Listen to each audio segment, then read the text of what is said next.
Hi everyone, welcome to another week of the Mindful Journey. I'm so glad you could join me again. Today I wanted to make a video for all of you out there who are a bit skeptical about mindfulness and thinking, does this stuff actually work? Is there any research surrounding it, or is it just a fad out there? So I do know how you guys feel because I have been there myself. 3 years ago, if you asked me what mindfulness was, I wouldn't have been able to tell you.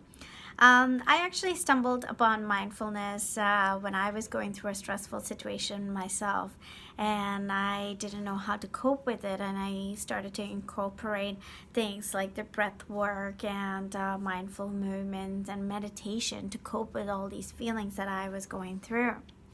And what I started to realize and what started to happen to me when doing the mindfulness training was I noticed my external circumstances or the external stressors had not changed.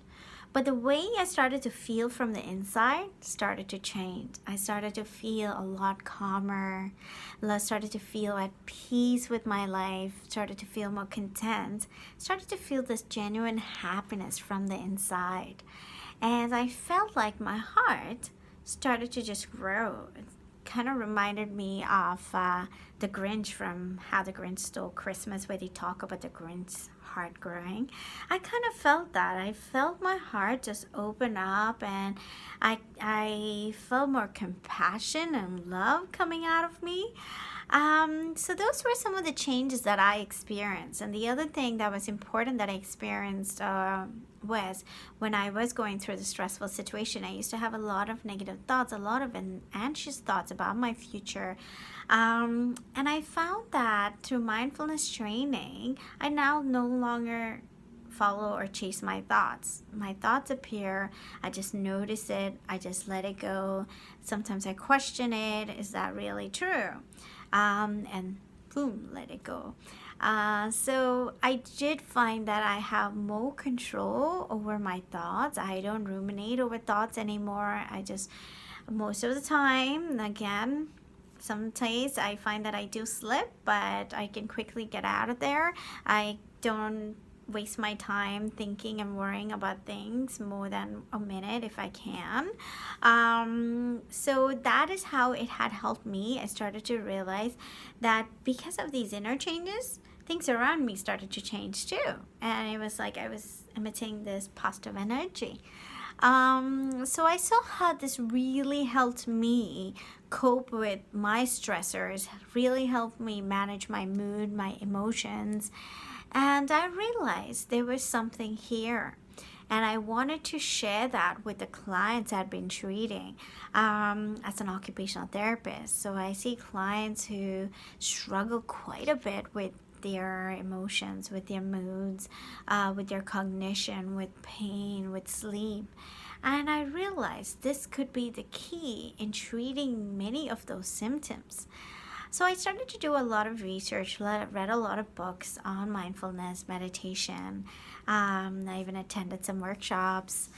And what I started to realize is that there is a lot of evidence out there and research out there. And mindfulness actually can help cope with stress, can help reduce your symptoms of anxiety, depression, reduce your symptoms of insomnia, help you improve your digestion. So if you have irritable bowel syndrome or colitis, it can help you with that.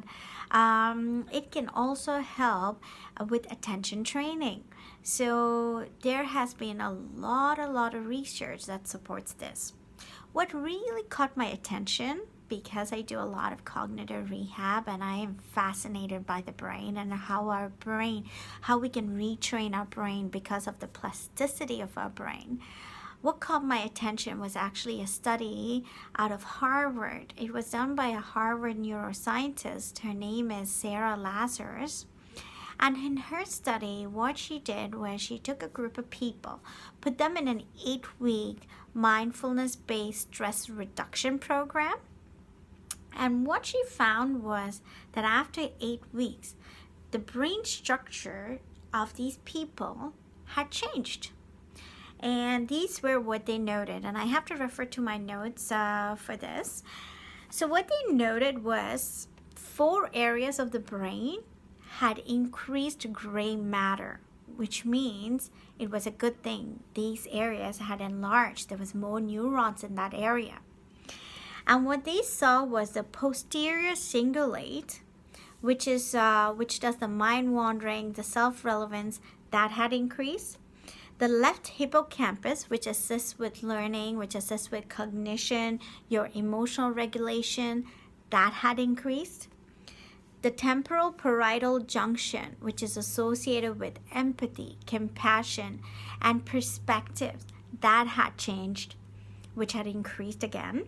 And pons, where a lot of regulatory neurotransmitters are produced, that had increased as well.